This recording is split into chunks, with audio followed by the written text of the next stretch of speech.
One. We are live now, and feel free to take the link from the YouTube channel and stick that link wherever you want people to know what you're up to. Cool.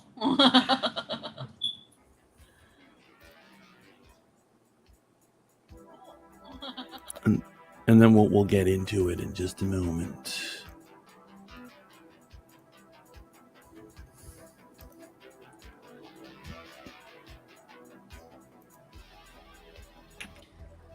Lainey, do you have a Twitter? Or I would you want it spread? Yeah, that's fine. What is my Twitter? Because I was just going to put it a link on Twitter. Yeah, absolutely. What is my Twitter account name? Oh, that's bad. What? I don't know what my Twitter account name is. Oh, get it together. It's at oh my god, it's just put Lainey. Yo, Rick and Morty got me the other day, man. They're saying more. Rick says something about, he's like, remember back when I quit Twitter? And then Morty mumbles, nobody quits Twitter. And then Rick goes, I know. And that's exactly what I did. I had such a strong anti-Twitter thing going on, and I just went back, and I'm just Twitter's bitch right now. Yeah, I feel like I haven't been on Twitter in forever. I was enjoying it in the beginning, and then I was just like, I'm done. I don't care anymore. Like, this isn't fun for me. No, actually, it was nice. It was fine. Okay. Sorry, guys. I'm in so many Discords. It usually takes a while on my end. Facts, yo. Yeah. So many. There's so many. You know what there's so many of? Evil dolls. There's too many evil dolls in the damn world. There are too many evil dolls. It's just something needs to be done. Something drastically needs to be done. We're gonna get the solution on this episode of Mothership Monday.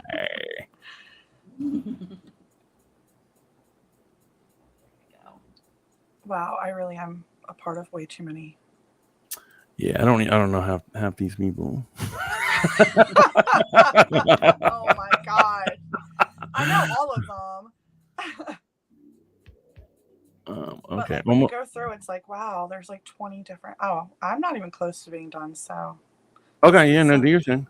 Take your time. Slow your roll, sir. Nobody's rushing you.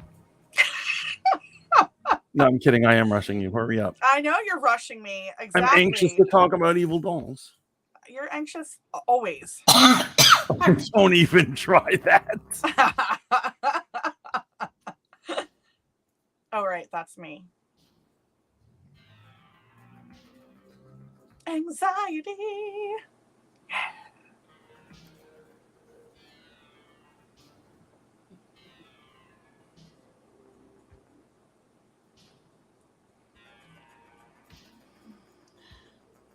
So how's everybody doing?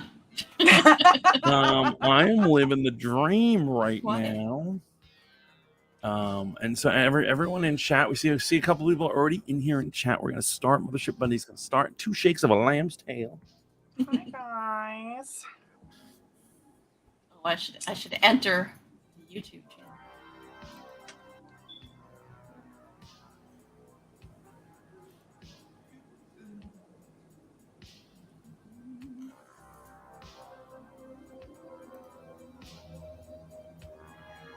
Facebook pisses me off on a regular basis. Like every day, like it does something to piss me the F off. What happened? I don't want to know. They changed. So if you run a club, you now have to sign out of your account and sign into the club account in order to manage your account. And before it was seamless, and so they've just added a step just to annoy my ass.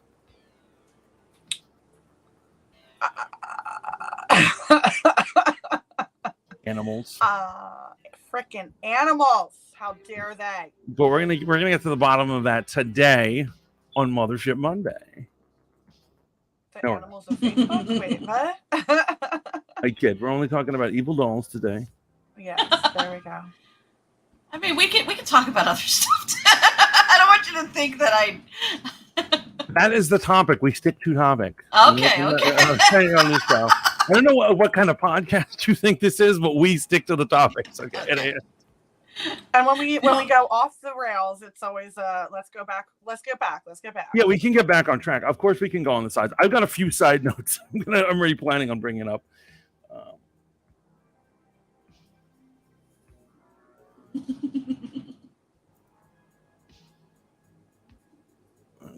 Okay, looking good. So I've completed all my dumps. Yep. I think I'm good. Okay.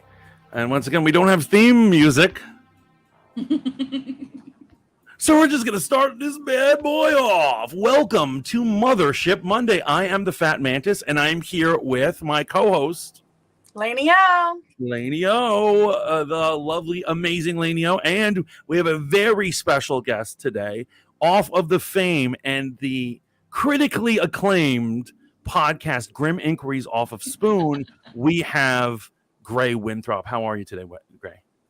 I'm good, guys. Glad to be here. We've got Hannah Banana HD in the stream. We've got Shaolin Iceboxer. RM's up in this piece. And, of course, many more to come. Thank you all for joining us here on Mothership Monday.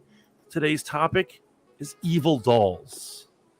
Bum, bum, bum. Bum, bum, bum. Yes. And before we go any further, I am urging you all, if you're watching this, to please like this video, subscribe to this channel, and just keep tuning in to Voice of the Fat Mantis, Mothership Monday, and join our Discords. Click like, subscribe, follow, be our friends, whatever it takes. Just do all the good things to your lovely people, the hosts here of the show. Yes, please. Yes, please. Yes. So before we go any further, I have like a hidden agenda. Oh, Really? Yes, I have a hidden agenda. Believe it or not, the Fat Mantis is not always honest.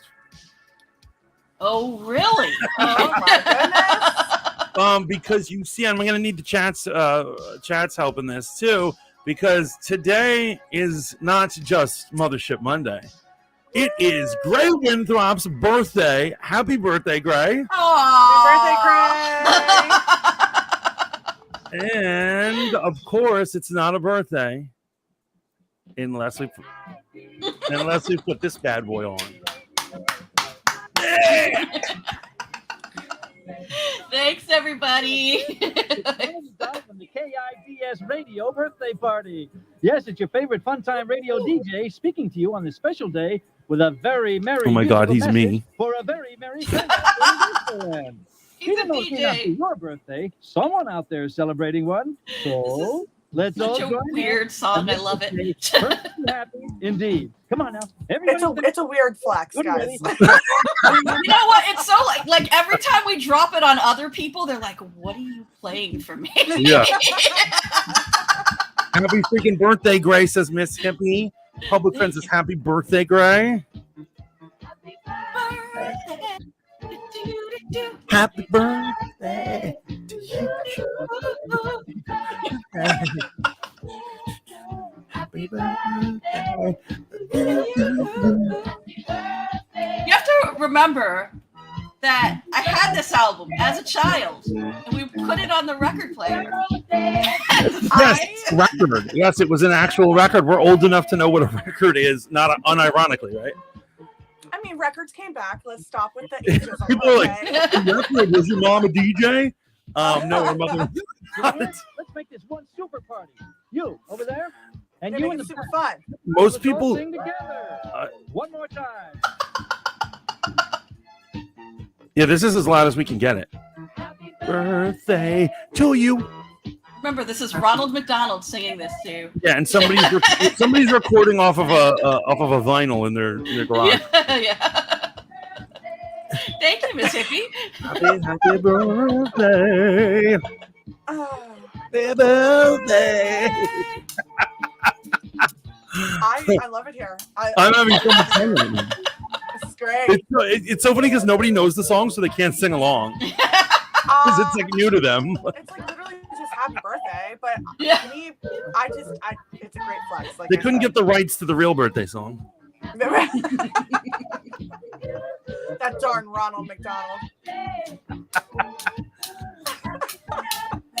I'm just enjoying watching you dance. Thank you. You should see me at a wedding. People will just stop doing what they're doing and just watch me dance. Open I'm bar. harmonizing. I can see that happening. I can see that happening. Yeah! Woo! What? Yes, happy birthday, Gray, and many, many more. Thank you for coming on the show, and just thank you for being awesome. We love you. Oh, thank you. I love you guys too, and thank you for having me. Guys, and remember, this right down there is Gray's Cash App if you want to send her some love. That's right. You know what I'm saying? Times are hard for all of us. With that bum in the White House. So we love it. You know, we're always accepting any donations. 100%. 100%. But Okay. happy birthday, Gray. And if you want any more birthday shenanigans, we can do that as well. We can, you know, everything. This podcast is about you two. Okay. Hello, Auntie Cat. Happy birthday. Hannah Banana says, I am tweaking to this, twerking to this. Twerking. Yeah, let's All not we be can Thank do you, Auntie Cat. All we can do is watch. That's awesome. So let's get back to scary stuff. Yes, let's do it. So, Gray Winthrop, you are today our case manager. You're going to take us through a case, right? Yeah, well, I mean, we'll start with Annabell, the creepy doll who has been popularized by the Conjuring movies. Right. I have to add a disclaimer that I have not actually watched these movies. I just always knew about this doll since I was a kid because it was famous way before. That's the, crazy. Conjuring's movie. Yeah, I'm actually surprised by that, Gray. We should throw her off the podcast. How do you mean you haven't seen the Conjuring? I've do I've never that. seen any of the Conjuring movies. Oh. I've just been like aware of what's his name, Ed and Lorraine Warren, Right. the couple who were inspired the movies, who were like demonologists, I believe they're called. Right. And we're going to get into that. I really Yeah. want to discuss that, all that. Hannah Banana, and she says, I'll send you birthday money to Gray. Thank you so thank much, you, Hannah. Yes, I accidentally said tweet. You know what's on my mind. Looking to get high. But let's talk about Annabell, shall we? Yes. Okay, so do you want me to do the say this description? Yeah, just tell us about Annabell. Okay, this is straight from the Warrens' website, Mhm. the Lorraine and Ed Warren. In 1970, a mother purchased an antique Raggedy Ann doll from a hobby store.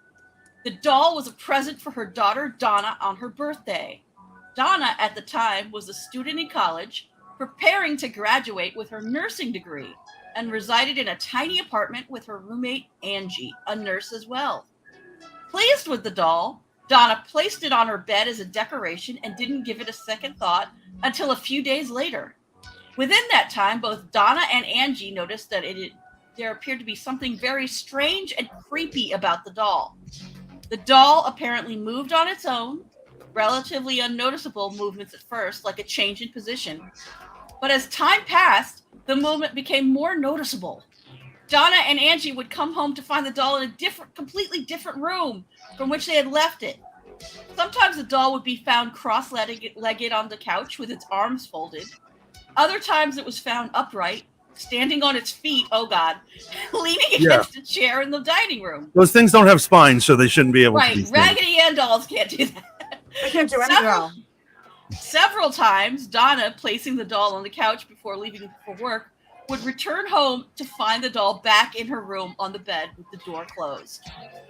Should I continue from the site? Yeah, well, hold on. So I've, at the risk of sidetracking us, Just yet. so I've done some research about like doll possession, and I find that all these things are very common, right? All the descriptions. They're like, I went to work and I came back and the doll is in a different place or something like that. Sometimes there's scratches, right? People have scratches. They wake up with scratches. Yeah, but it gets creepier. The whole thing. Okay, I'm just making sure that you're not telling us some sort of no, the doll's just fugazi moving tale. around. No. Okay. So Annabelle the doll not only moved but could write too. About a month into their experiences, Donna and Angie began to find penciled messages on parchment paper that read "Help us" and "Help Lou." The handwriting looked to belong of that of a small child. The creepy part about the messages was not the wording, but the way they were written. At the time, Donna had never kept parchment paper on which the notes were written in the house, so where did it come from? Where? One night, Donna came home to find the doll had moved again. It was on her bed. Donna had come to find that this was typical of the doll, but somehow she knew this time was different. Something wasn't right. A sense of fear came over her when she inspected the doll and saw what looked like blood drops on the back of its hands and its chest. Seemingly from nowhere, a liquidy red substance had appeared on the doll. Scared and desperate, Donna and Angie decided it was time to seek expert advice. Not knowing where to turn, they contacted a medium and a seance was held. I don't know if I would do that. Yeah, so right. So why wouldn't you though? I think we're probably thinking the same thing, but why wouldn't you? I feel like that's going to awaken more trouble with the doll. It's inviting an opening for the spirit. Right. Thing, right? Yeah. So I noticed, here's what I'm saying. The parchment paper is also not fairly common, but there are other doll possession stories with parchment paper. Yeah. So this is like the same type of demon or something. There's like a specific type of demon that possesses dolls or something. Also, this doll had stigmata, which is creepy too. you know, don't know that's bleeding from the center of your hands as if you were crucified, like our Lord and Savior Jesus Christ. Right. And there is a phenomenon where people will have wounds on their hands, like the Lord Jesus Christ, and it's not really explained. You know. So yeah, I've heard that in both cases. Yeah, of a demonic possession. There's sometimes the victim experiences stigmata. The rationale behind that is that the demon is mocking the crucifixion of Jesus Christ. Right. That Jesus can't save them, and so they're giving them stigmata. Matt Cat in the chat, welcome in, brother man. How are you? And so that's Grey Winthrop down there. That's her Cash App, and it's her birthday.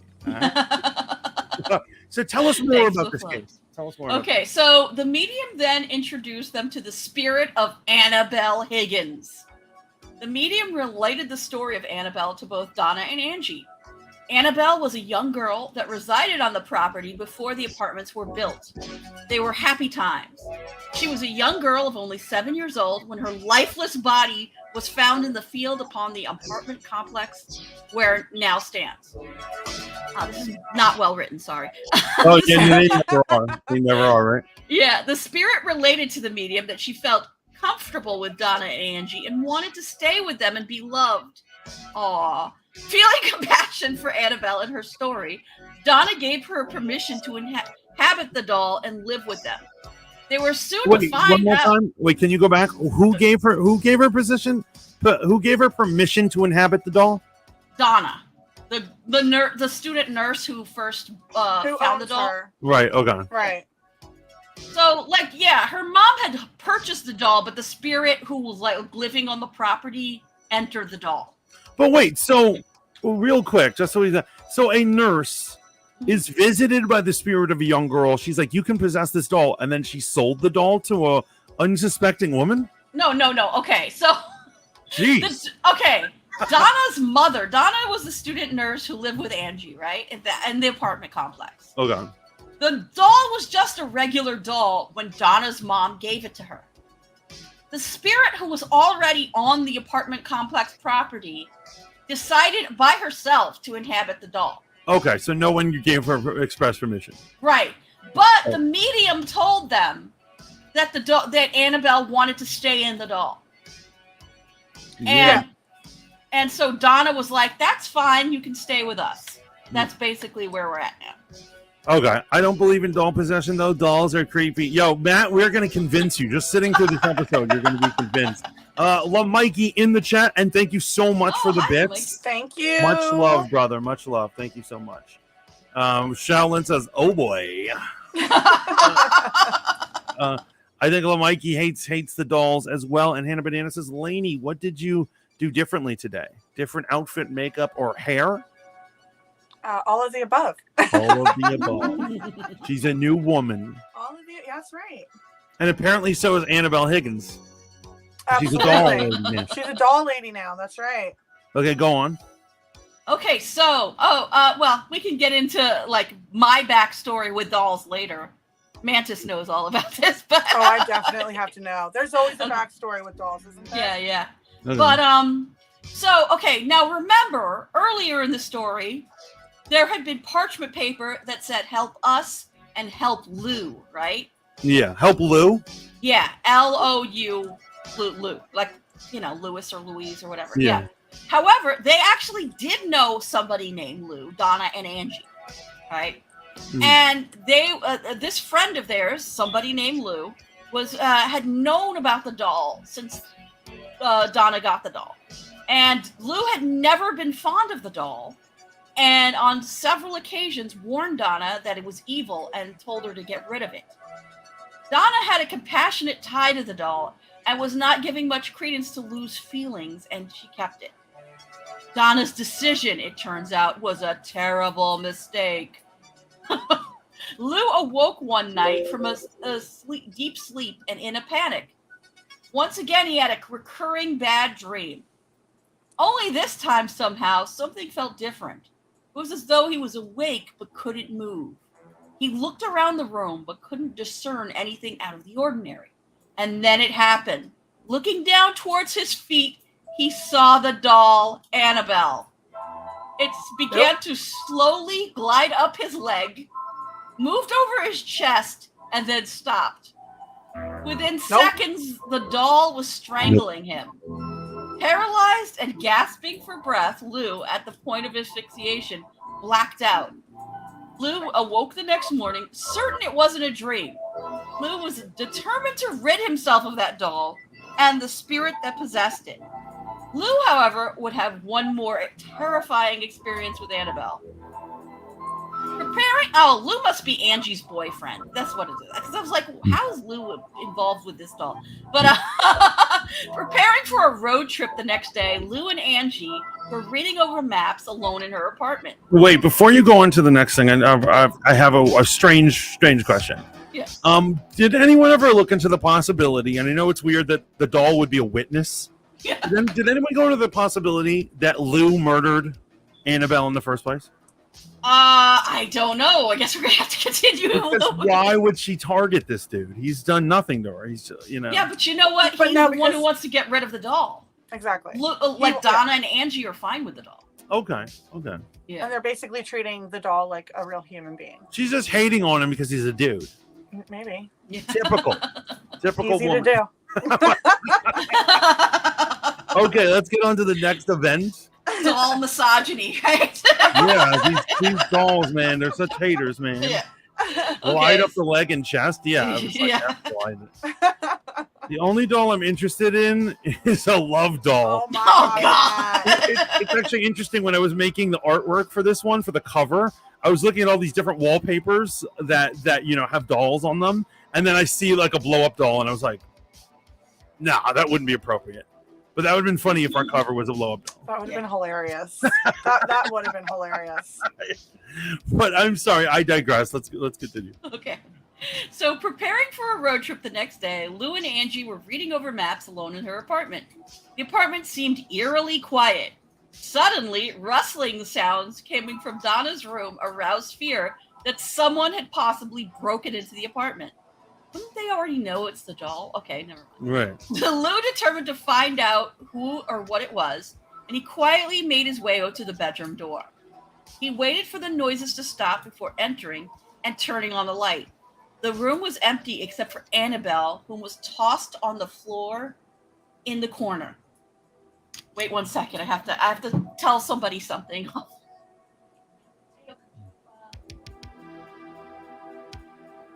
But So, All right, sorry about that. no, it happens. It's all good. It's absolutely all good. We have Okay. lives outside of this stream. Right. Sorry about that. Although my fans think I'm their stream bitch, yes, we do have lives outside of the stream. we do. Yeah. We do Just want to make sure that we don't. Yeah. Okay.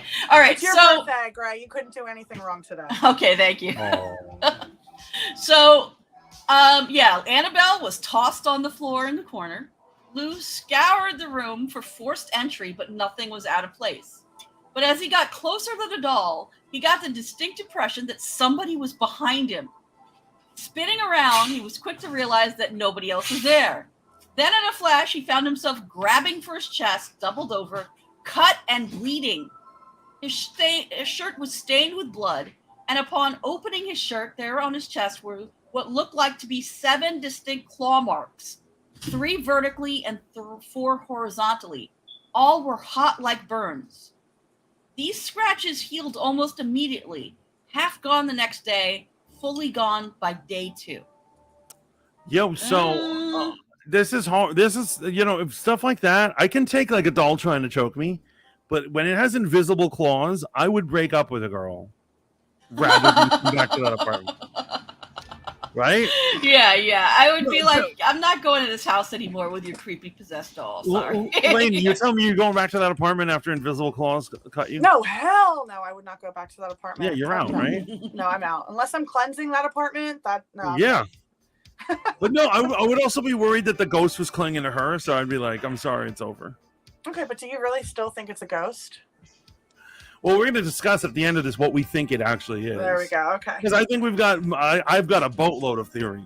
Oh, for sure. But go continue. So Donna was finally willing to believe that the spirit in the house was not that of a young girl, but inhuman and demonic in nature. After Lou's experiences, Donna felt it was time to seek real expert advice and contacted an Episcopalian priest named Father Hagen. That's what's Why up. didn't they get a Catholic? But anyway. Episcopalian. Father Hagen felt it was a spiritual matter and felt he needed to contact a higher authority in the church. So he contacted Father Cook, who immediately contacted the Warrens, the demonologists we mentioned in the beginning. So Ed and Lorraine Warren. I'm sorry, real quick. Logie Mayer first says, what if it was a sex doll with invisible claws? Well, there's an exception. He would totally right? go back if that were the case. Go back. Totally go back. Thank you so much, Logie, for the bits. Yo, you the man. Yo, thank you so much. And remember, those are the cash apps down there. It is Grey Winthrop's birthday. Just a reminder, guys.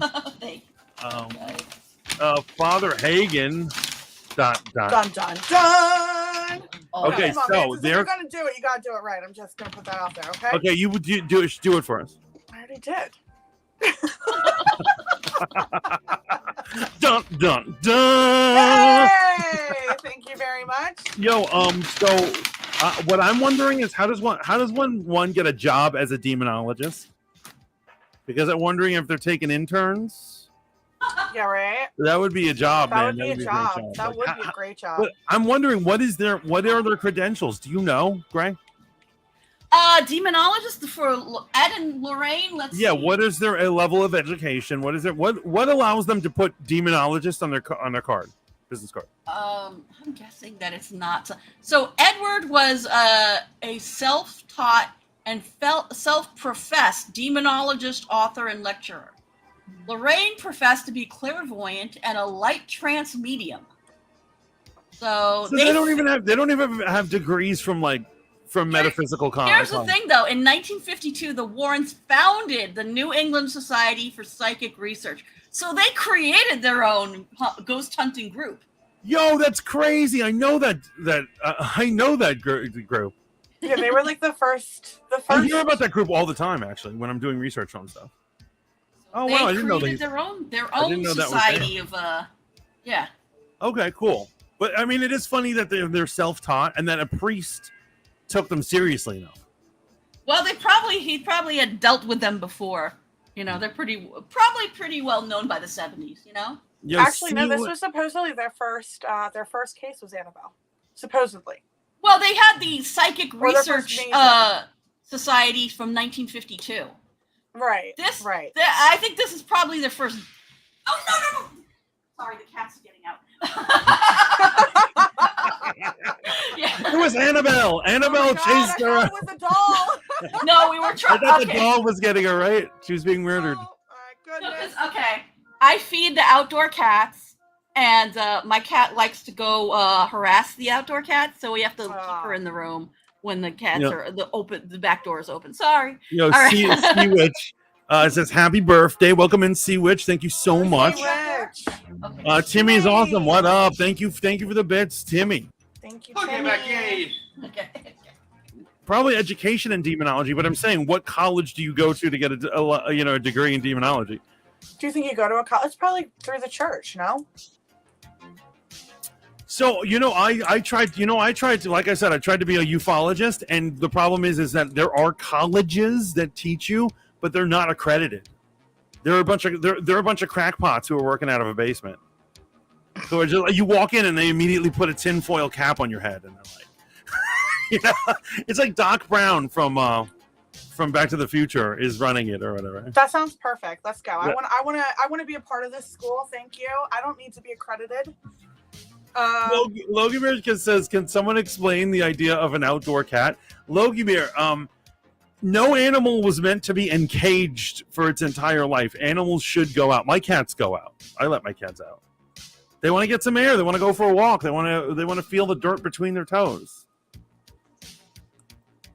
And that's how you lose your cat. To a coyote or something.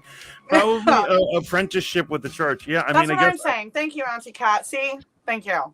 I believe you can study demonology in college. I mean, listen, I'm down for it. Got to be part of the religion. No?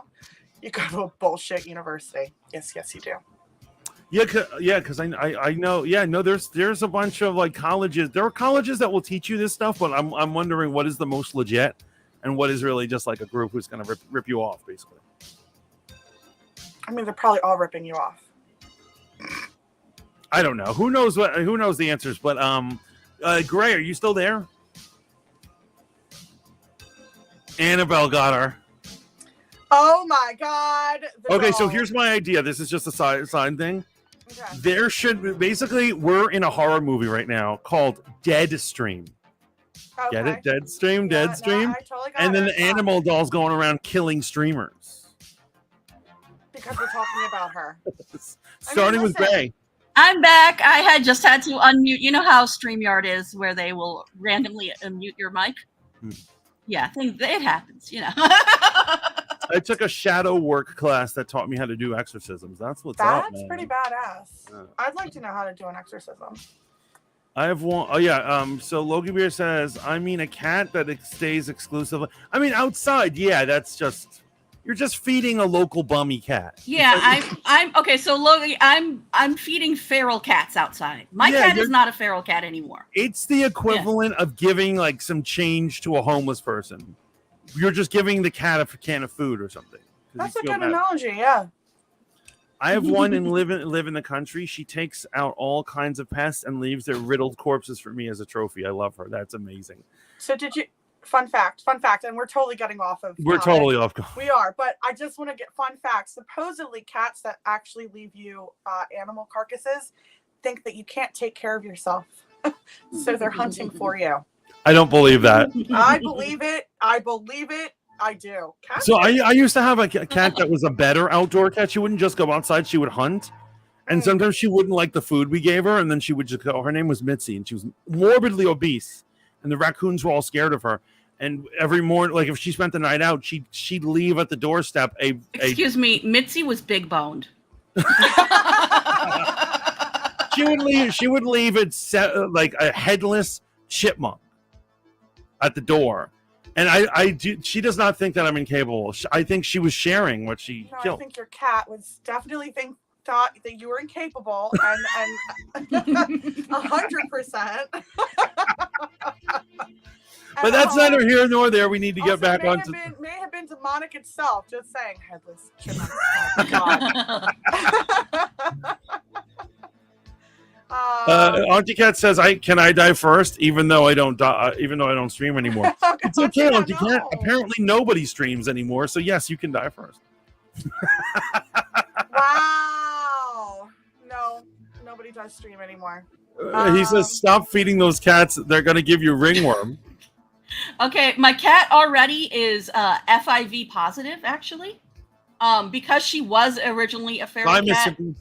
All those cats Bye, in the Hippie. backyard, by the way, are they are spayed and neutered. So Okay, yes, oh, they okay. are. Now that is a mega bummer. Can we get back onto Annabelle? Can Okay. we get back to Well, I murder? mean, and I have to let petting? everybody know, you know. Okay. All right, Miss Hippie, bye. Okay. But So let's get back to it. Yeah. Hannah wants to die second. Okay. One moment. Okay, so so they invite Ed and Lorraine Warren. Yes. The paranormal investigators, aka demonologists. Okay, so Father Hagen felt it was a spiritual matter, blah blah blah. He contacted the Warrens. The Warrens immediately took interest in the case and contacted Donna concerning the doll. The Warrens, after speaking with Donna, Angie, and Lou, came to the immediate conclusion that the doll itself was not possessed, but manipulated by an inhuman presence. Spirits do not possess inanimate objects like houses or toys. They possess people. An inhuman spirit can attach itself to a place or object, and this is what occurred in the Annabell case. The spirit manipulated the doll and created the illusion of it being alive in order to get recognition. Truly, the spirit was not looking to stay attached to the doll. It was looking to possess a human host. That's a pretty intense twist right there. Yeah. It makes sense though, right? I don't agree with their thing, but I think they're saying that a human ghost would not. Yes. Right. Because in Haitian voodoo, there is the concept of the elemental, and that is a spirit that does possess objects, but then again, they were never human. They're a nature spirit. Right. But yeah, no, that's pretty crazy. So are they even sure it really is the girl? Is it really Annabell Higgins who's doing all this? They believe that the demon lied. Oh, right. Yeah. To play on sympathies, right? Right, yeah. So the spirit, or in this case, an inhuman demonic spirit, was essentially in the infestation stage of the phenomenon. Okay, so wait, shouldn't we go over? I think we should go over what's the difference between a ghost and a demon and all this stuff. So, do you want me to do it, or do you have? I mean, do you have any thoughts on it, or? Okay, so I mean, obviously, a ghost would be someone who lived, right? A human who is now exterminated, Yes. Extinguished life. Yeah. The idea of the idea of a demon is biblical, Right. And you would probably know better than me where demons are mentioned in the Bible. See, that's a thing I am not actually sure about. So the original pantheons of demons, as Christians see them, were originally the Canaanite gods. The other Canaanite gods that Yahweh cast out of his kingdom became the lords of hell, and they're considered the first demons. But of course, other religions and other faiths have descriptions of demons, right? And so these are primordial spirits that are against whatever I guess the reigning gods are about. I think it's very easy for someone to make like the argument that they're like, well, what's the difference between like an angel and a demon, and that kind of things, like who's on the right side of things, right? Right. But I think a demon is usually it's a pejorative to put down any primordial spirit that's not on the ruling god's good side. Very interesting. So originally it was the Canaanite gods, but there are other lackey spirits that would also be considered demons, right? But yeah, these things were never human. They probably existed before creation, and they were probably at one time either angel-like beings or in some way connected to God or the gods, I like Hannah's thing, Q Theremin, fallen angels.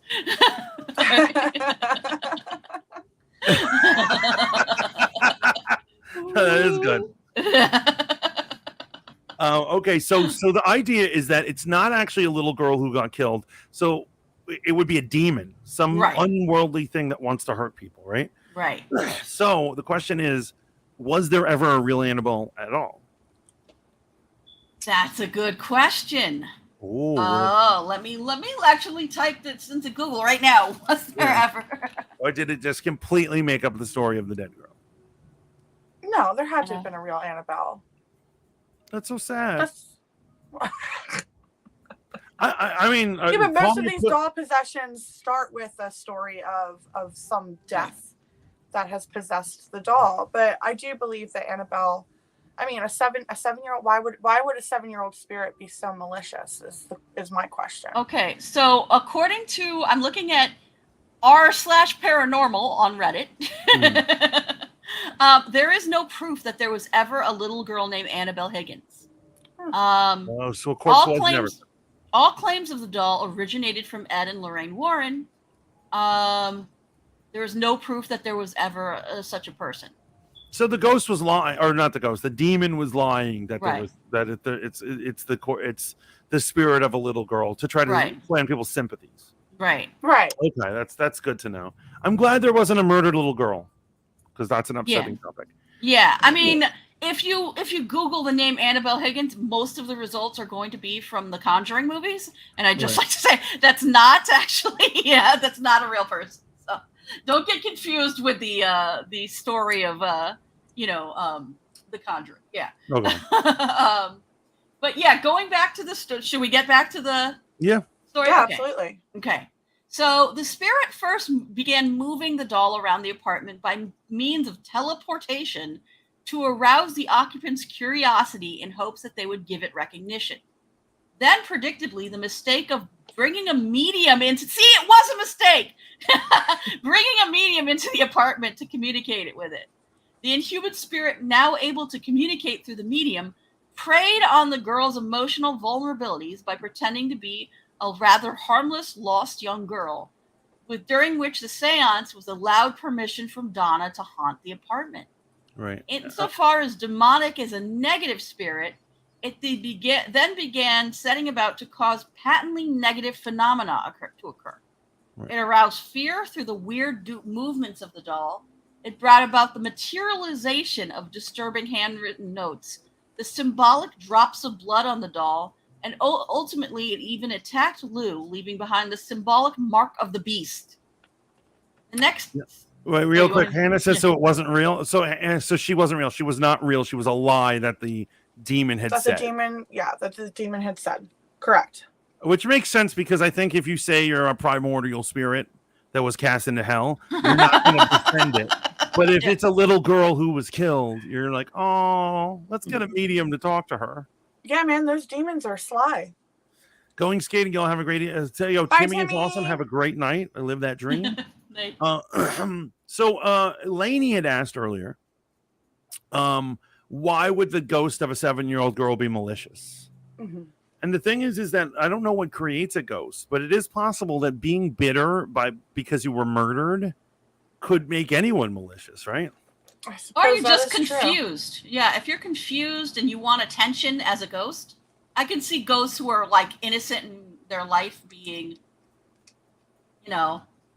ready to attack as a you know what I'm saying? Yeah. Right. Because I earlier in the thing when she was preying on Lou, poor Lou, just being a male, he gets attacked. He wanted to get rid of the spirit. Right, yeah, I'm sorry. Lou wasn't innocent in this. He wanted to get rid of the spirit. So of course the spirit is going to attack him. Right. But I thought that it's possible that she was singling him out because he was a male and she was murdered by a male. Well, we don't know when a dog gets abused by a male and people are like, sorry, my dog doesn't like guys? Have you ever seen that? Yeah. So you think that okay. Yeah, there was like that. Yeah, okay. But it turns out she's just a typical demon. Just a typical moody demon. Moody 7-year-old demon. Yeah. Wait. Okay. Yeah, Hannah says a 7-year-old could be confused or scared. Yes, absolutely. 100%. I mean, I'd probably listen. If I got murdered, I'd probably come back as a vengeful spirit. Not gonna lie. If I get murdered, I'm coming after all y'all. Not just in the stream, but everyone in chat too. You're all. I'm gonna get you all. Well, damn. I'll make sure to lock my house and make sure that I have runes that don't. I'm burning any dolls that come my way. If you. Yeah. I'm gonna pretend to be a doll, and I'm like, my name is Lucy. Anyway, carry on. You would go with Lucy. Yes. It's Very too obvious. A Lucy doll is too obviously like short for Lucifer. Lady is gentle in this life. I'm not going to deny that. That was sad. I want a doll collection so badly. Public would come in here and say that. We're all swearing off dolls. Like dolls are like horrible. Public, I actually do. I actually do have a doll collection. I'll say that right now. No, hell no! You guys are crazy. I don't have a doll collection. Gray has a doll collection, and my dolls are actually pretty expensive, and they're big and porcelain, and they're like looking at you. It's really creepy. Absolutely not. I have listen. My sister. Pubs, I'll DM you some doll pics. You'll put them in the Discord because I think a lot of you would like them because they look like they're characters out of Twilight or something. Yeah, so I will say that as fandoms go, I discovered the Asian ball jointed doll fandom, and that is actual worst fandom. They are really pretty. They are really pretty. They're pretty. You're saying that's the worst fandom? It's the worst fandom because it involves a lot of money and very neurotic people. I'll just put it that way. Yeah, that's the worst. That's the worst. Because if you're a person who's like, I'll spend $2,000 on this Japanese doll, then you're probably well-to-do, but you don't have a lot going on in your life. Or you're like a crackhead. You'll do anything to get the money. So basically, I'm going to find out where you live, and I'm going to come ransack your doll collection. Oh, no. They're all possessed. Why would you want to? Yes. Hannah says, I have a collection of oddities. I'm not surprised by that, Hannah. I'm not at all. Yeah, that world is a trip. Says pubs. Also, I believe that Auntie Cat has a lot of oddities in her house. I believe Auntie Cat has a lot of like morbid oddities in her house. Cool. If you guys want to share any of your pictures of any of your creepy or strange collections, feel free to put them in the Discord. I would really appreciate it. You can put in a horror link or whatever. Or Mothership Monday link would be great for my Discord for sure. There we go. There you go. Oh wait. So did this supposed possessed doll do anything of substance, like pick people up, or did it just sit in the corner and just look creepy like every other doll? No. So this doll. Well. Let's hear more. Okay. So yes. Now remember, this is all from the Warrens' website. This is their version of events. So I'm not claiming that I believe or disbelieve all of this stuff. This is what the Warrens say happened, right? Yeah. So, let's see, where was I? Okay, so yeah, the spirit manipulated the doll and created the illusion of it being alive in order to get recognition. Truly, the spirit was not looking to stay attached. It was looking to possess a human host. That's where we left off.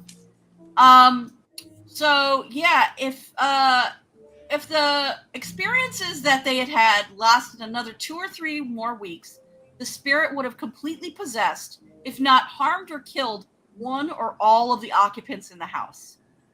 At the conclusion of the investigation, the Warrens felt it appropriate to have a recitation of an exorcism blessing by Father Cook to cleanse the apartment. The Episcopal blessing of the home is a wordy 7-page document that is distinctly positive in nature. Rather than specifically expelling evil entities from the dwelling, the emphasis is instead directed towards filling the home with the power of the positive and God. This is from Ed Warren. At Donna's request, and as a further precaution against the phenomena ever happening in the home again, the Warrens took the big rag doll along with them when they left. Oh, yes, I remember where they put it. Now, I don't know if you guys have ever seen images of Annabell, the real Annabell. And they keep it with a red light. It's in a glass cage, but it has red light on it. And I'm like, why are you doing Right. that? So the Warrens had their own like museum of I guess demonology or something, the occult museum. And they had a glass case for her in there. Well, ultimately, didn't they say that it's that's really just a memorabilia because the demon wouldn't be on that; it would be at the location. Well, Right? they claim that They claim that Annabelle's still possessed. Yeah. Because didn't in the beginning they just said their analysis was that dolls don't get possessed, objects don't get possessed, locations or people do. No, they said that they don't get possessed by human spirits. Right. That it would be a demon. So the demon is still. So according to them, the demon is still in the doll. Correct. Yo, by the way, Conversations That Matter just came in, and he's wishing you a happy birthday, Gray. Oh, thank you. Thank you so much. Hold up. So yeah, upon leaving, Ed Warren, see, he's worried about the doll not being like the spirit not staying with the doll. He said he placed the doll in the back seat, and he agreed he would not take the interstate in the event that the inhuman spirit still resided with the doll. I don't know why the inhuman spirit would leave if he took the highway, but apparently he took local roads. Because he thought the doll would try to hurt them while driving. Yes, that's what it is. yes. Okay. I thought of that immediately. Okay. So he was going to have him crash into a school bus or something. I was like, why would the doll I don't know. His suspicions were all correct. In no time, the Demons hate highways. Right. That's what I was like. It's like your mom, Mantis. She hates driving on highways. Yeah, she hates. Because she's a demon. Oh God, I didn't say that. Oh my God! No, I just said you did that. not just say that. Wow. But moving on. Yeah. Okay, so his suspicions were all too correct. In no time, the Warrens felt themselves as, like I said, badly written, the object of a vicious hatred. Then they, at each dangerous curve, the car swerved and stalled with every corner, causing the power steering and brakes to fail. Repeatedly, the car verged on collision. Ed reached into the back seat, into his black bag, and took out a vial of holy water and doused the doll, making the sign of the cross over it. The disturbances stopped immediately, and the Warrens arrived safely home. After the Warrens arrived home, Ed sat the doll in a chair next to his desk. And you got to admit, that probably looked really funny, though, when all this was happening. He's like, ugh. He's got like one hand on the steering wheel, and he's whisking it with exercising. Oh man, the life of a demonologist. They have all the fun. Yeah, the doll levitated. The doll levitated a number of times in the beginning. Then it seemed to fall inert. During the ensuing weeks, however, it began showing up in various rooms of the house. When the Warrens were away and had the doll locked up in the outer office building, they would often return to find it sitting comfortably upstairs in Ed's easy chair when they opened the main front door. The doll also showed a hatred for clergymen who came to the house.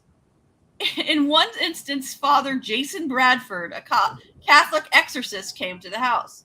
Upon seeing the doll seated in the chair, he picked it up and said, "You're just a rag doll, Annabell." Oh, Catholic priest taunting the doll? That's not good.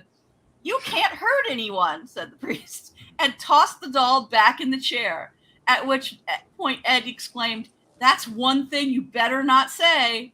Upon leaving an hour later, Lorraine pleaded to the priest to please be careful driving and to call her when he arrived home.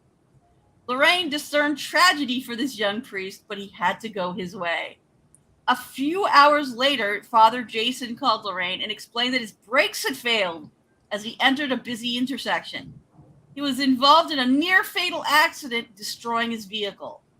This was one of many such events that occurred over the next few years. So yeah, and so that's the ability of that's where the idea of gremlins come from. The demons can mess with technological things. Yeah. Mm-hmm. I'm surprised. Well, I'm happy the priest didn't die. I was expecting them to be like, and the priest was dead. Well, there was a death due to Annabell, but I'm sure Oh, it's yeah, in the yeah. story. Yeah, we're getting to that.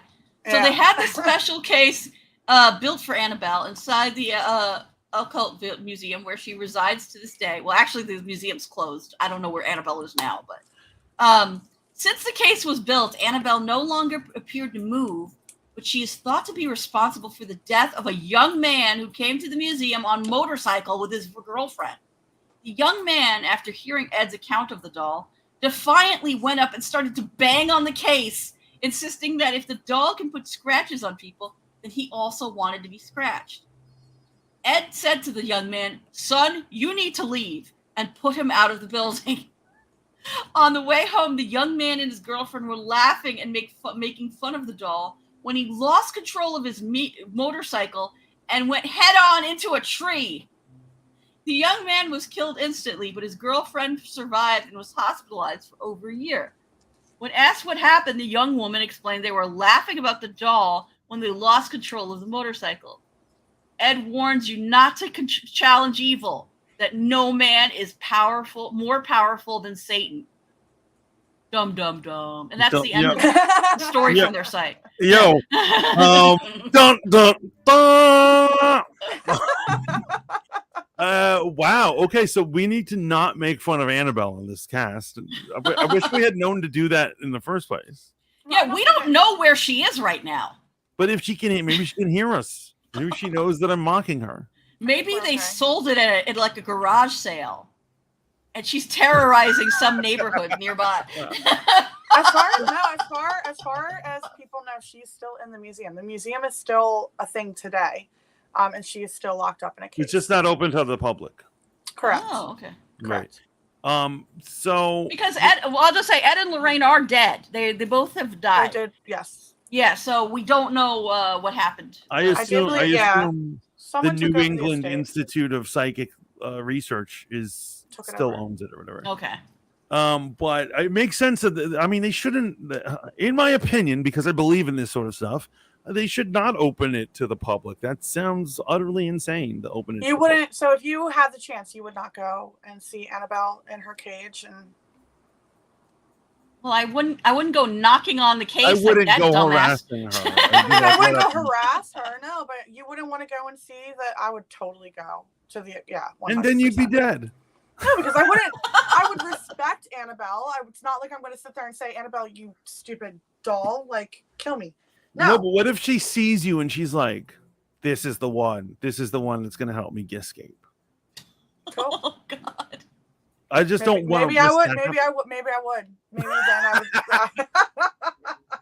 Yo, Lainey, you know what it is? Your life is so boring. You just look for trouble, basically. Oh my God. Is my life boring? I don't think my life is that boring. Wow. You're literally like, I got nothing else to do. Might as well help Annabelle escape. Hell yeah! Let's go help Annabelle escape. No problem. I want some mess in my life. That sounds like fun. So I feel like from everything that I'm hearing, I concur that I believe that this was demonic possession. Uh-huh. Mm-hmm. This was a demon's attempt to manifest here, and I agree with the demonologist's assessment. So who do you think that the demon wanted to possess in the house? Well, I think anybody. I think it's anyone. It's usually the person with the most sin. So it's definitely Lou. I don't know why, because he's a dude. Yes, innocent dude. 100%. Yeah, they just wanted anything, but I'm wondering what opened the floodgates to this. What was the thing that brought the demon? Do we know? Well, maybe the demon was attached to that apartment complex. I mean, maybe it wasn't lying about that, you know? I'm just wondering what was it that, like, you know, what makes a demon choose who it's going to mess with? You know? Religion. You got to be religious for it to mess with you. I think it's probably the other way around. You need to be I don't think even his soul. Oh, wow. So I'm going to talk like a religious fanatic right now. And so what is this? You ever notice that, like, you know how the Bible's hard on like psychics and stuff and like mediums? Yes. And so every time we learn anything, people are like, mediums. It's just a gift somebody has. What's wrong with a medium or a witch practicing their talking to spirits? And every story you ever hear of it is they talk to spirits, they let the devil in, and people die. And so is this not an indication that like maybe there's a good reason why the Bible's like, yo, don't listen to mediums. They're gonna see you. Maybe sometimes we need chaos in this world. Thank you, Donald Trump. Leave it to Lainey to unleash evil onto. Fuck yeah, let's do it. Okay, so the dog's pissed off over microaggressions, pretty much. Basically. Yeah. That's people's fear of it now. What normally happens? I mean, oh, that's not what normally happens. No, but I would totally let Annabell out of her cage. I mean, so basically, so here's what it is. I was gonna collect a bunch of other cases, because I knew primarily we're gonna talk about Annabell, but then I was gonna get a bunch of other cases, and a lot of them are just like they're the same story as Annabell. They're similar. There's definitely one in Canada that's a similar story. The Mandy Doll. Mandy? She's even had movies made after her as well. But there's multiple stories that she's not an evil doll. Amanda's a long range teleporter. Amanda, they would take her out to fields and drive back home, and she would end up back in their house. In the house. Yo, they tried to sell her on eBay, and when the person got the box, they opened it, it was empty. Yeah. And they found her on the porch back at their original owner's house. Yeah. Several times, actually. They tried to sell her, That's supposedly. Crazy. I know. Fuck that. I'm out. She just wanted to be loved, Mantis. That's it. I would lose my mind. Like, what do you think they want? They want to be, human, I guess. Yeah, I guess. They want to prey on us. They've got issues with us. Well, I think it depends on if it's a demonic entity or if it's an actual spirit. Don't you? The public says, wait, why not just destroy the doll? So that's a good question. Supposedly they did talk about burning Annabell. But the Warrens kept Annabell because they didn't want to release the demon back into, or the potential to release the demon back onto the world. So that's why they felt that they needed to keep her locked up. So my understanding is, as you know, from what I understand about demonology, is that the demon can jump objects and places and stuff. And so it's not really the doll. It's not like the way our souls are trapped to our bodies. They're not committed to that object. And if they were to burn Annabell, it would just jump into something else. Correct. And that's exactly why they didn't do it. And that's exactly why they keep her locked up. And I believe it's the same with Mandy. Even though Mandy, actually, fun fact, is in an actual... that's actually a funny story. So Mandy ended up in a real museum, not a museum for supernatural, because the woman who owned her lied and said that she was like a 90-year-old doll just to get rid of her. Oh, right. Yeah. Oh, I would do that. Oh If you can't destroy the doll and just be like, no. No, yo, oh my God. I'd put it in a Wow. really nice box and I'd give it to a random, I'd walk into a kid's birthday party and be like, here. You're evil. You are evil, sir. I'm evil. I'm the one releasing evil into the world. Okay, guys, you heard it here first. Just saying. Yeah, I mean, if I had to get rid of it, I'm just doing my own. I'm just protecting my family, my Right. people, Protect yourself. Absolutely.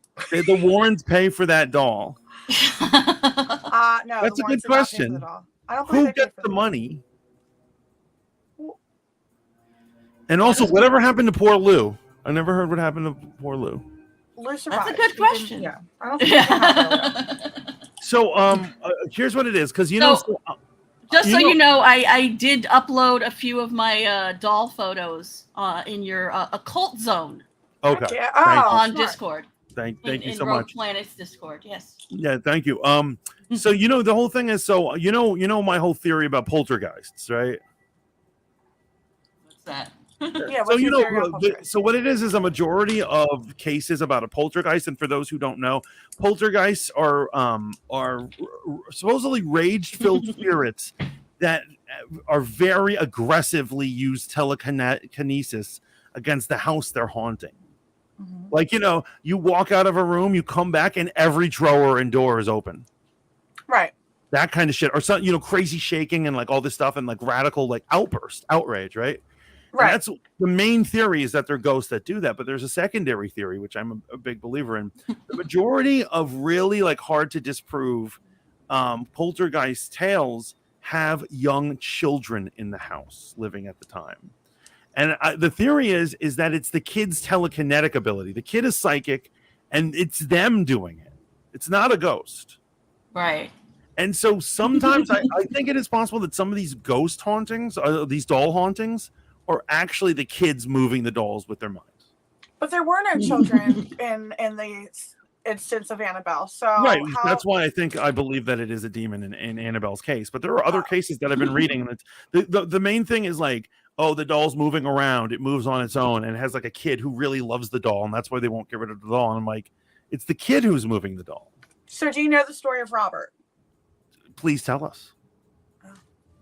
I just watched an intro. I just watched today an infographics show episode on it. I'm glad I didn't know about Robert when I was a kid, because that's a really weird. Robert the doll is a scary story. So so basically these are kind of the three most haunted dolls, but they're the Annabelle and Robert are like the two most famous. And then I think Mandy or Amanda is the next one. I think Mandy is like, she's a Canadian doll. Does she matter? Friggin' Canadians ruining my childhood. So please, you're tell rubbing us off about on me, Mantis. You're rubbing off on me. Anyway, so Robert was given to Robert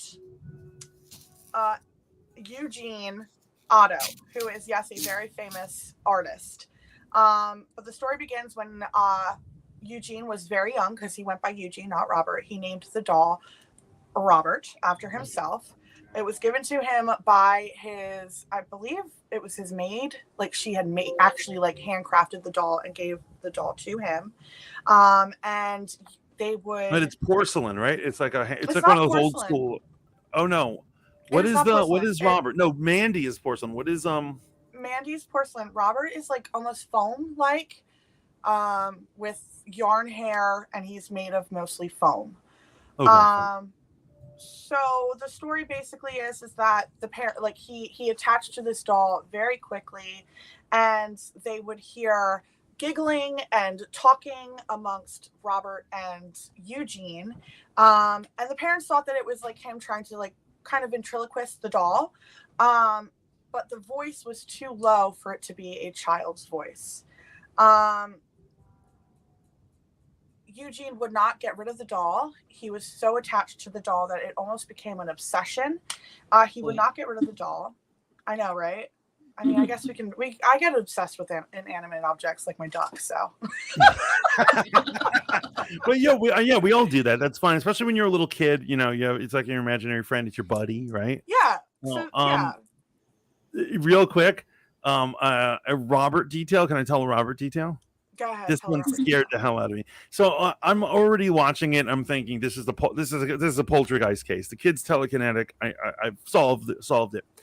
And then there were cases of his neighbors, other people, saying that when he was away at school, they'd sometimes look in the window and the doll would suddenly be in the window when it wasn't there before. Oh God!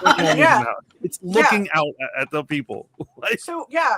So he would be looking out, like you could actually see him moving on his own. They said that there would be an entity that was behind him a lot of the times.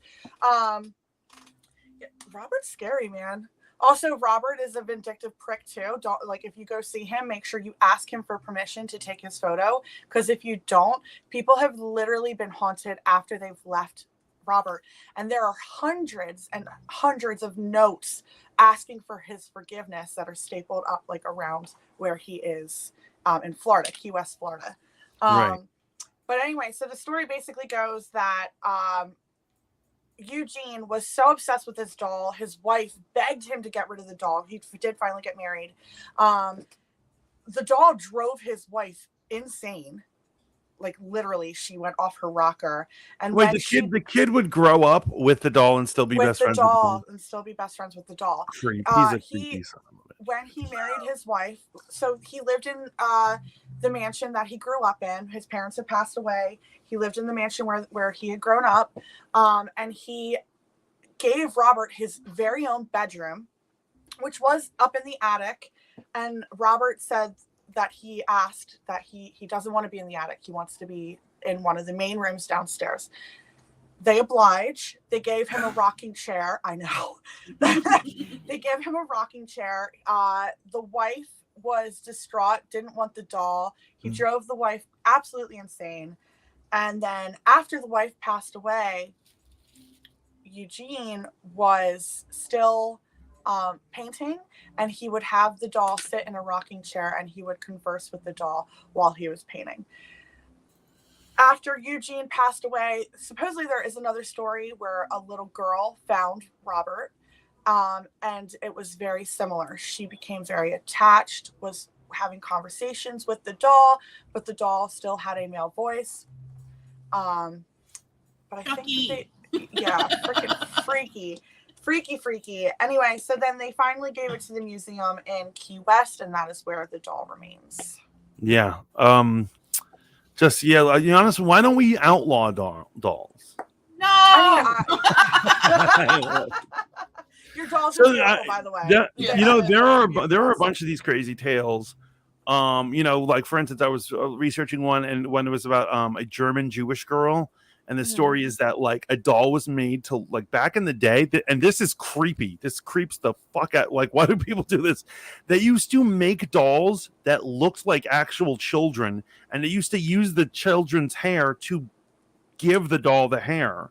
Mm-hmm. And so in Germany, before World War II, there was this Jewish German girl who got a doll that was literally a replica of her. Mm-hmm. And then later on, her parents were snatched from the Nazis, and she was still in hiding. And one day, like while trying to flee Nazis, she fell off a cliff. And then from that day on, people would hear the doll that looks like her talking and and having once again haunted doll syndrome. Mm-hmm. See, now I'm imagining the doll from What We Do in the Shadows. Right. Oh, I love that. I love the doll. I love that doll. That doll is amazing. Oh my god, y'all are crazy. Dolls freak me out. I still have a phobia of dolls.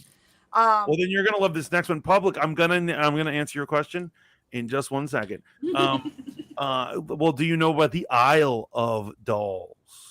Yes. Oh my gosh. This is a creepy true story. You can visit it because the family keeps it up. No, but there was a man who's living in the swamplands south of Mexico City, and in the swamps he found a drowned girl. Just a girl is just dead in the waters. No explanation as to what's going on there. And she had a doll with her. And so he took the doll and he hung it. And they said over the years, he just got this obsession with collecting dolls, and he would hang them from the trees, and he pinned them all on all the walls in his house. Oh. And he was just obsessed with it for years. And he lived alone. He was already a weird guy when he was younger, but he'd been doing this for like 20 years. And when somebody went to go check on him, he was dead. He drowned in the exact same spot the girl's body was found. Yep. And so her family has turned it into like a site to visit, like a tourist trap, and they preserved everything of all the dolls. But you go there, and because of weathering, the dolls look like psycho dolls, like the chipped paint, and they're just all over the damn. They're in the trees. Yeah. No. I want to go there. No, you do not. So wait, you wouldn't. Wait. Time out. So you wouldn't go visit Annabell, but you would go to the Isle of Dolls. I would go to the Isle of Dolls, but Annabell kills people. Yeah. So does the Isle of Dolls, supposedly. Like, you think that he just happened to drown where the little girl was found? My theory is that he's an old pervert who probably had a sexual attraction to the girl, and then and then she ended up drowning him. I don't think she's gonna drown me. What? This feels like an Edgar Allan Poe story, I gotta say. Yeah, no, when I heard it seemed so unbelievable, but it is a confirmed place that you can go and visit. No, it is a confirmed place, yes. Public friend, going back to the Annabell story, says, how was Mandy able to escape the post office and go to the owner's porch, but Annabell can't escape her glass case? What kind of security measures are being taken? So I have an answer, actually. So because I actually learned about this. So they don't go into all the details of what they do, but they do holy items and things with holy water to maintain the case, and they keep updating it with like these kind of like, I don't know what kind of things trap a spirit, but they actually do have like mystical anti-spirit security case. Yes, That's like a thing. you are correct. So that's why she's not teleporting all over the place. And No, she's stuck. She's totally stuck in. The case probably has runes written all over it. I know that they did douse her with holy water as soon as she went into the occult museum. yeah, they routinely keep her, restrained. Yes. So if I was a murderous possessed doll, what I would do is I teleport to the kitchen and get a knife, and then teleport into the toilet. And so that when someone's taking a drop in a deuce, you just come on up. And you haven't thought of doing that? Is that just me? Mantis, By the way, you're frightening, Mantis. You are frightening. I did actually bring up one article. Do you guys know about Anatoly Moskvin? No. Okay, so he is a Russian man who was arrested in 2011 after 26 mummified bodies of girls and women between the ages of 3 and 29 were discovered in his apartment. Yep. He would exhume the bodies from local cemeteries. Yep. He would mummify the bodies himself, and then he would dress them and pose them around his home. His parents they shared the apartment with him, knew about the mummies, but they thought they were large dolls. Yep. That's. I mean, how mummified are they? Like, they look like humans? What do they do? Apparently he would like paint them and like put glass eyes in them. Right, and so I know. He was basically taxidermying humans. I know of a case where that happened with one dude, where he fell in love with a woman who was terminally ill. He was like an orderly, and after she died, he stole her body from the morgue, lived with her body for years, and as she would decay, he would exchange her skin with like sewing and updating it with, like you said, marbles for eyes, glass eyes, and maintaining it. And they eventually caught him, and they took her body, and her body became like top secret. Like nobody knows where she's buried, to stop him from doing this again. Wow, that is creepy. So this isn't like this is rare, but like not a super rare like psychosis. Yeah. No, it is right. It does happen. Yeah, no. Although that is kind of what Ed Gein was doing before he started killing people. Yeah, he made it popular. Yeah. He was the originator. He was the originator. He changed the culture. Auntie Cat says, fun, frightening fact. I used to have horrible nightmares as a kid, so my mom called a medium who said the stuffed cat my dead grandmother gave me, which was my favorite, was haunted, so we had to get rid of it. I still had them after we got rid of the stuffed cat doll. Oh, you saw the nightmares after you got rid of the stuffed cat doll. No, Auntie Cat, would this traumatize you if you found out it wasn't a medium? It was just one of your mom's friends, and she just wanted you to get rid of that gas. That's possible too, right? Oh my God, Mantis! It's right. Like, she believes in psychics. Pretend you're a psychic. And they're like, this corpse cat is possessed. You must get rid of. Oh wow! Wow. You're making Auntie Cat rethink her whole childhood. Right? I'm so sorry. I love that stuffed animal so much, and I don't even like having stuffed animals. I feel like I'm channeling. What was it? Arrested Development. You remember the dad would hire actors to teach the kids things? And this is why you keep the windows closed in the car, right?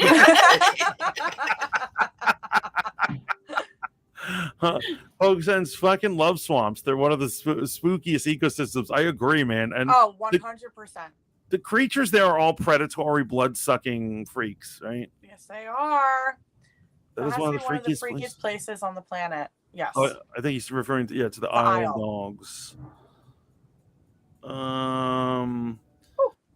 Castler Garcia, demonic toys rule. Yeah, they're pretty cool, actually. They're pretty cool. So there is there's a doll in Japan that is protected, similar to Annabell, by a group of Buddhist monks. And so what it was is that was one of those dolls that was made out of real human hair. And Okay. it also was possessed and moving around doing all these things. And so they keep it locked up. But the craziest thing is that the hair continues to grow. The hair continues to grow, and they have it in a cage, and it's the hair just it keeps growing. I did hear about that, and they like keep cutting the hair, right? But it keeps going back. Yeah, that nope. I'm sorry. This is why I hate dolls. I have never been a doll fan though, because I used to share a bedroom with my little sister, and she was one of those creepy collectors. The porcelain, old-fashioned dolls that I swear to God would follow you with their eyes, and dolls freak me the fuck out. Yo, now if I could be a religious bigot for a minute, Presbyterians and stuff, they would never. If you're Presbyterian, it's over for you. Your clergy ain't gonna do nothing for you. Fact, because they're too lax. They don't know about exorcisms or how to save someone from demonic possession. They couldn't handle Annabell. They're too lax. That I grew up Presbyterian, right? Yeah, those guys are done. Those guys are totally done.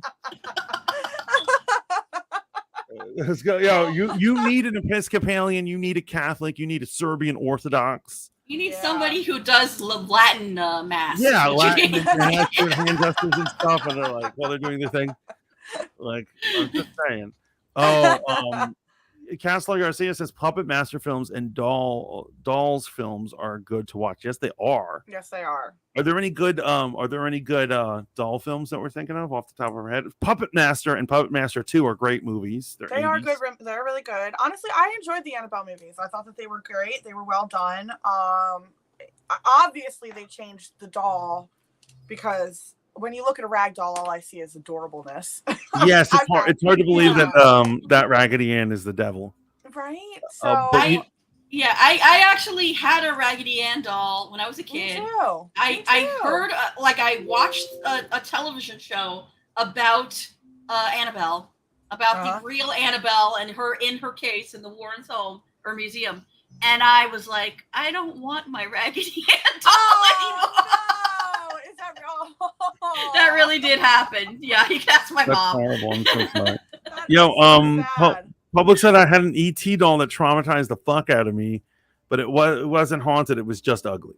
Oh, ET dolls are very ugly. ET was pretty ugly. ET was super ugly. Yeah, no, I don't know. I appreciate your love for dolls, Gray. Also, your dolls are very beautiful. Oh, but no, there are no dolls in my home ever. Okay. Nope. Even if I have a baby girl and they fall in love with dolls, I'll be like, you can do that when you're 18 and out of my house. Oh my God. Yo, I'm sorry, but your dolls, I'm looking at them right now. They are creeping me the F out. I know you hate them. You know what's weird about them? So they look like anime characters, but they also kind of look real. They look like they're a human. Right. They're Korean. They're, Korean dolls. Well, they honestly, they remind me of the doll that Mantis decided to put on the cover, which is a beautiful doll, but it's creepy. Oh, this one right here? Yeah. Oh, yeah. She kind of looks like she could be like a stuffed child. Yeah. Fun stuff. Matt says, okay, I got to bounce because my phone is about to die. I'm bummed because now you're all getting into the entertainment stuff. You all did not convince me that these dolls are possessed. I'd mock a demon all day long. Yo, Matt, I'm gonna go with you to the New England Institute of Psychic Research's museum, and I'm gonna challenge you to mock Annabelle, and we'll see what. Yes. No, that sounds like a horrible idea. He can do it, where he's gonna film himself doing it. I'm not even gonna be at the building at the same time. No, yeah, because I don't want her to think that I'm with him. Matt, please don't do it. Because remember, that guy's girlfriend was in the hospital for a year. That's what I'm saying. Please don't do it. Don't tell your friends to go and mock a doll. But he's so sure. He's so sure they're not possessed. I want to see this actually unfold. Like, think of it this way, Matt. It's not that you're making fun of a doll. You're possibly making fun of an evil spirit. And you're possibly going to die. Yeah. You don't know if the spirit is real. But if it is, You know what I mean? Like you're messing with the John wrong Carl thing. McGrath says it's been fun, but I have to go eat dinner. John, have a great night. Live that dream. Live And that watch out for dream. those dolls, man. Watch out for those creepy ass dolls. Those creepy ass dolls. Nope, I'm good, but thank you. Not today, Satan. Yes. Okay, so another thing, guys, what do you think of scarecrows? They're fun. No, they're scary. They're scary AF. I will not go into a field with a scarecrow. Like a real one? No. Why? I've only As long seen them as- at a distance, but I'm not. Right. So I have to say that I obviously I am in the Garden State, and yes, guys, I actually live in a very rural area, so there are a lot of farms where I'm from. And every Halloween, there's always like a hayride, and there's some scarecrows out in the fields. They're awesome. Yeah, it's a haunted hayride, and they come to life. No. So- I mean, so yeah, and no. Yes and no. Yes and no. I've seen like real scarecrows out in the fields, and like they're pretty cool. They're cute. Yeah, I have to agree with Pubs. I think they're cute. That says the power of Christ compels you. They scare crows. They scare crows. Yeah, absolutely. Good And point. they scare That's me, right. man. I mean, But so okay. during the pandemic, this Yeah. must have been October. This might have been last October. Uh-huh. I go down into the town. I think we're still in lockdown. I think most places are locked down, particularly my town. Nothing's Okay. going on. And I go down there, and from the Uh-huh. distance, I see the silhouette of these people by the baseball field, and they're all up along the fence. And I'm like, what? They're like, and I'm like, what the hell? And I go over to them, and as a school project via Zoom, I don't know what the hell they were thinking. They had all the kids in town make from just homemade items scarecrows. Heck And yeah. then they took them and they hung them from all the fences throughout the town. Yeah. And it was just creepy as fuck. We actually do that every single year. We put it on our town like mall, which is like a very old Victorian mall, and we put them on the lampposts, and the kids love them. Yeah, I don't know. There's They nothing should wrong be with called this. scare humans. I agree. Just for mantis. You're Just for mantis. I'm not afraid of scarecrows. You're not a scare. Okay, so you're walking through a cornfield at night and you see a scarecrow. You're cool? Well, why the hell would I be walking through a cornfield at night? I don't know. You're going to get high? I don't know. I don't know. Oh boy. But like, I mean, why would I? Like, I don't understand. Like, why would I be walking through? Yeah, no. Scarecrows don't bother me. So, well, let me ask you on a magical sense. I don't know if Okay. you guys are into, this type of arcane stuff. Why is it that these spirits target dolls and things that look like humans? Why do they look for effigies of humans? Because I think that one, Is it- a doll is not. It shouldn't be threatening. So, like, why wouldn't I would go for, like, if I were a demon, I'd go for something that's non-threatening to a human, because you're gonna feel more sympathy towards that object. But I'm saying, why not a car? Something someone isn't going to easily throw away. Like, why a doll? Well, you should read Christine by Stephen King. I have. That's no answer. It has no explanation as to what's going on. She's just alive. Doesn't make any sense. And she Yeah, murdered. that is true. That is true. And then also, you know what it is? Also, Christine is Stephen King just retelling an episode of The Twilight Zone. Facts. Yeah, so which is good. Did you ever see that one with the car? I have, yeah. Yeah. I mean, I love Twilight Zone. Well, I know you meant it both ways. I know you meant it both ways. I mean, I read the books. The books were way better than the movies. Just gonna put So, that okay, going back to my biblical stuff. there. Yeah. You know, when God told us not to create graven images, Do you think a scarecrow is a graven image? I think that, yes, I think statues and stuff are like a So type you think of dolls are also a graven image?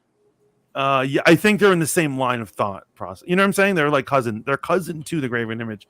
Well, actually, fun fact. Can I go with a fun fact, which is also on the line of this whole thing? But Yes. anyway, they in the olden days they used to create dolls specifically because children would die so very often that they would make them specifically for their child to be put in their coffins.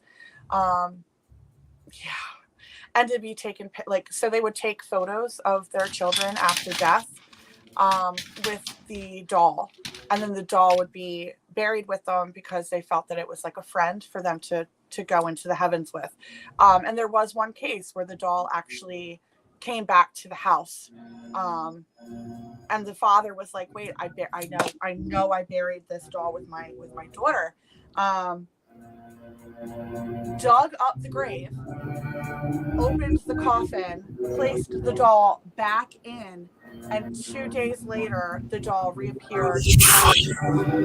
Reappeared muddy and like destroyed, and wrote there was a note next to the doll, and it says, "Why won't you let me come home?" So do you think that's a demon? Or do you think that's a spirit of their son? Or I was their daughter. I do think that may have been the spirit of the daughter, to be completely honest, because supposedly the doll was very, it looked just like the daughter. Same color hair, same color eyes, was wearing. Yeah, I think they used to do that. They used to purposely make the dolls look like kids. I don't know what the fuck that's about. I don't either. Like, I don't want to hang out with someone who looks like me. That's a weird logic. Okay.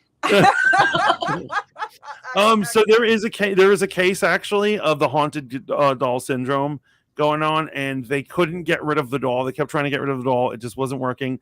And so finally they blindfolded the doll and they took it far out and they left it in the field and it never came back. Yeah, and it never came back, which is that's pretty interesting. Try that. Try that. Blindfold the doll. Yeah. Luckily I don't have a possessed doll that I know of, so I'm good.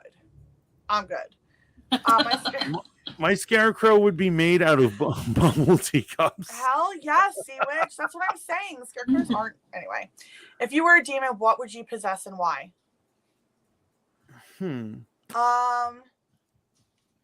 Well, yeah. I mean, I think a seriously good one, if you could get away with it, is a computer.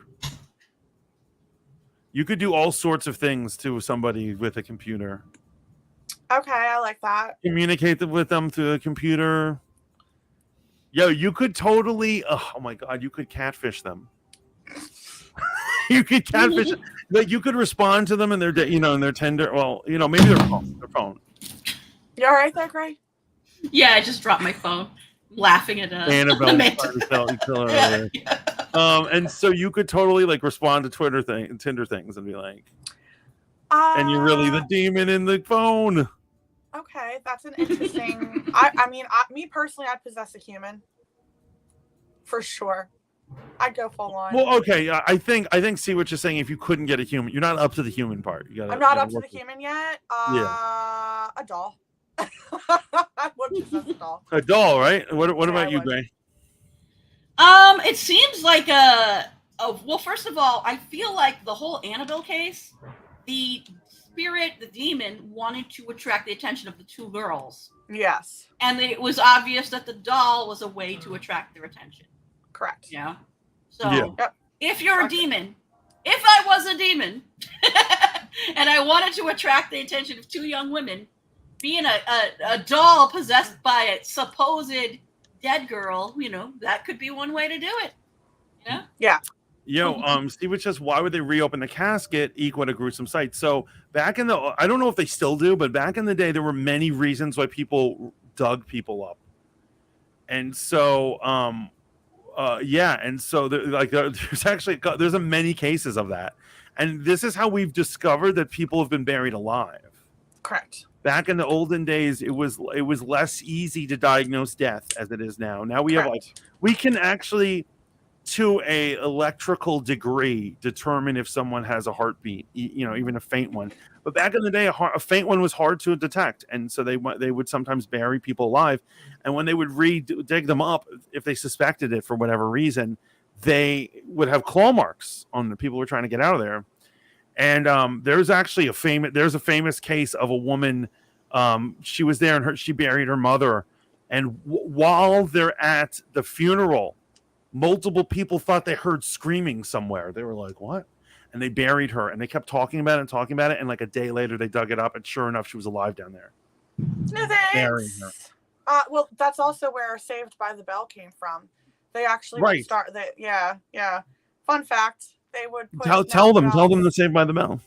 Saved by the Bell was they would put bells over the gravesite and tie a piece of string to like their wrist, and if you heard the ringing, started to move around. You would hear the ringing, and they would go dig up the gravesite. Right, and then also we talked about this in our vampire episode. During vampire investigations, they would dig them up.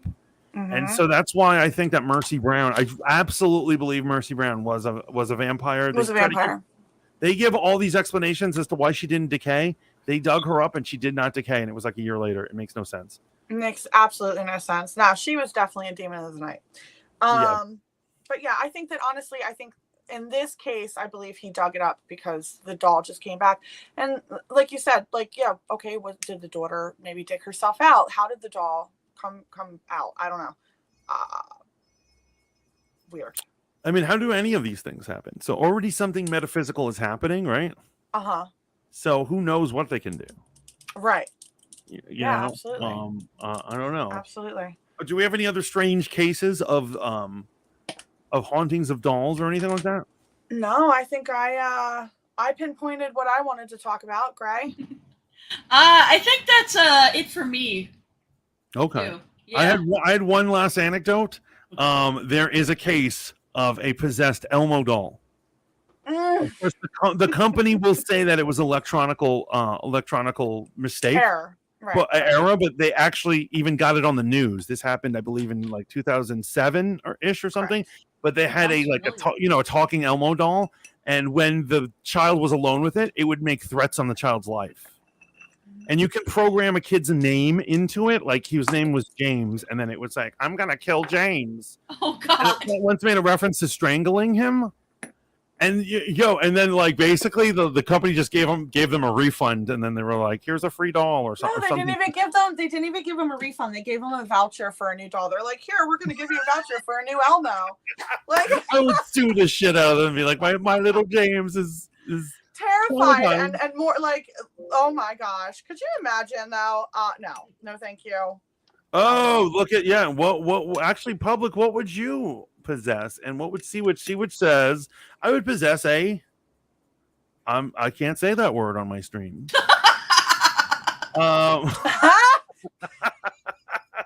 Sea-Witch, you would. Oh my God, I love that so much. Yo, Sea-Witch, would you use that power for good or for evil? Full on evil. Sea-Witch, you should write a book about that. About a dildo with its own mind. Okay, yeah, there you go. Oh my goodness. Public friend says I would possess a bong. Yeah, I could. Yeah. All right. These are good answers. Like these are exactly for evil. For evil, yes. Oh, but this has been so much fun going over Annabell. I've had such a good time. What about you guys? Fantastic. This was great. Time. Always good. Grey Winthrop, are you having a happy birthday? I am. Thank you. Thank you guys for having me on. Yo, thank you. One last time, if someone isn't here for the stream, birthday mode. Woo!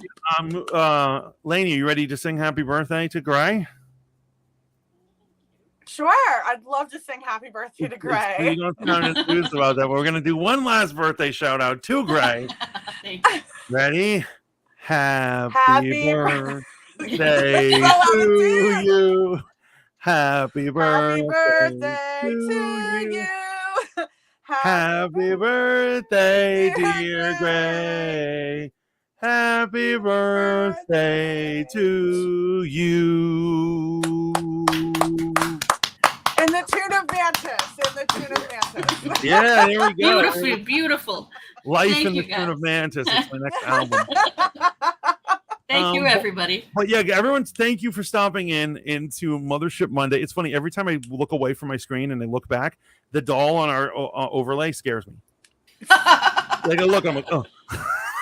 Nah, she's cute, man. She's a cute doll. But she's out for blood. Totally. But yo, there we go. This is this week's Mothership Monday, bringing all the weird encounters, investigations, the paranormal, the answers of the arcane, the occult, the unexplained, all can be found here on Mothership Monday, every Monday at 6 p.m.-ish Eastern with me and Lainey, keeping it real. Our guest today has been Grey Winthrop. Grey, thank you for stopping in. Yes, Gray. Thank you. Thank you so much. Awesome. Remember to like this video, subscribe to this channel, and remember to follow, subscribe, friend, and whatever us on all of our apps. Yes, please. And until next time, guys, ciao for now. Bye, guys.